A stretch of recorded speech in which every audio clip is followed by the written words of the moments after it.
নিখিল ভাৰত যুৱ ফেডাৰেশ্যন অসম ৰাজ্য পৰিষদৰ মই সভাপতি কৃষ্ণ গগৈ আৰু মোৰ লগত আছে সম্পাদক অজয় বৰা। আমি দুইজনে আজি লিডুলৈ আহিছিলোঁ আৰু লিডুত আহি আপোনালোকক সেই সম্বোধন কৰিব বিচাৰিলোঁ কেইটামান বিষয়। এটা কথা হ'ল যে আজি 3 বছৰৰ আগতেও মই লিডুলৈ আহিছিলোঁ, তেতিয়া কিন্তু লিডুৰ যিটো এনভাইৰনমেণ্ট আছিলে, যিটো ধোঁৱাময় পৰিৱেশ আছিলে, আজি সেইটো লিডুত নাই। আজি এইটো এনভাইৰনমেণ্ট দেখি আজি লিডুত কিবা উপভোগ কৰিব পৰা নিচিনা লাগিছে। সেইটোৱে প্ৰথম লিডুত আজি ভাল লগা কথা।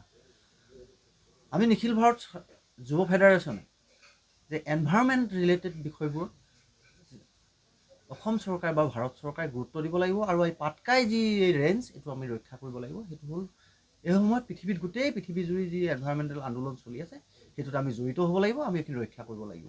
এই এনভাইৰনমেণ্টেল ইছ্যুটোত আমি আছোঁ।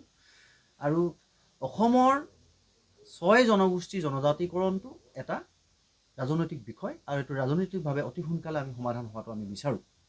আৰু এইটো সময়তে উজনি অসমত আমি দীৰ্ঘদিন ধৰি দাবী কৰি আহিছিলোঁ যে উজনি অসমত এখন উপ ৰাজধানী হ'ব লাগে, বিধানসভা এটা ছেছন চলিব লাগে। আৰু এইখন অসম চৰকাৰে মুখ্যমন্ত্ৰী হিমন্ত বিশ্ব শৰ্মা ডাঙৰীয়াৰ নেতৃত্বত ডিব্ৰুগড়ত এইটো ঘোষণা কৰাৰ কাৰণে আমি মুখ্যমন্ত্ৰীজনক আমাৰ দীৰ্ঘদিনীয়া দাবীটো তেখেতলোকে কৰি দিয়াৰ কাৰণে আমি আদৰণিও জনাইছোঁ আজি।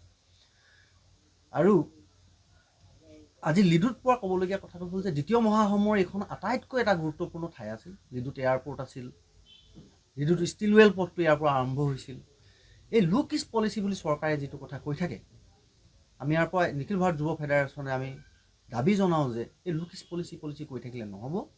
এই ৰাস্তা খোলাৰ ব্যৱস্থা কৰিব লাগে আৰু এই দেশকেইখনলৈ, দক্ষিণ পূব এছিয়াৰ দেশকেইখনৰ লগত আমাৰ বহিঃ বাণিজ্যৰ সম্পৰ্ক ৰক্ষা কৰিব লাগে। তেতিয়া ভাৰতবৰ্ষৰ আমি এই অঞ্চলটো এটা ভিতৰুৱা অঞ্চল হৈ নাথাকে, ভাৰতবৰ্ষৰ এটা অতি গুৰুত্বপূৰ্ণ অঞ্চল হ'বলৈ আগবাঢ়িব। গতিকে আমি চৰকাৰক দাবী জনাইছোঁ অতি সোনকালে এই ৰাস্তা খোলাৰ ব্যৱস্থা কৰিব লাগে লুক ইষ্ট পলিচিৰ জৰিয়তে, আৰু ইয়াত বেপাৰ বাণিজ্যৰ জৰিয়তে আৰু এই জেগাডোখৰ আগবঢ়া এটা ঠাইলৈ লৈ যাব লাগে। মই এইকাৰণে ক'ব বিচাৰিছোঁ যে ভাৰতবৰ্ষৰ বিভিন্ন জেগাত কেৰেলা, মুম্বাই সেইবোৰ সাগৰ আছে, সাগৰৰ কাষৰ অঞ্চল, সাগৰ পাৰ হৈ বিদেশলৈ যোৱাৰ কথা পৰিকল্পনা কৰিব পাৰে। আমি কিন্তু ভাৰতবৰ্ষৰ বিদেশৰ কাষতে আছোঁ ইয়াত, কিন্তু এই উন্নত দেশবোৰৰ লগত আমাৰ সম্পৰ্ক কৰা বন্ধ কৰি ৰখা হৈছে, য'ত এটা ৰাস্তা আছিল 1942 চনলৈ। গতিকে এই যিটো আগৰ পৰিৱেশটো ভাল আছিল, সেই ভাল পৰিৱেশটো আকৌ গঢ়ি তুলিব লাগে, সেইটো আমি দাবী জনাইছোঁ। এইকেইটা হ'ল আমাৰ আজি লিডুৰ পৰা ক'বলগীয়া মূল কথা। আৰু এইটো সময়ত যিটো লিডুত অ'পেন খনন চলি আছিলে কয়লাৰ, সেই অ'পেন খননটো বন্ধ হ'ব লাগে। বন্ধ হোৱাৰ লগে লগে ইয়াৰ যিটো পৰিৱেশ হৈছে, এই পৰিৱেশটো আমি জীয়াই ৰাখিব লাগিব।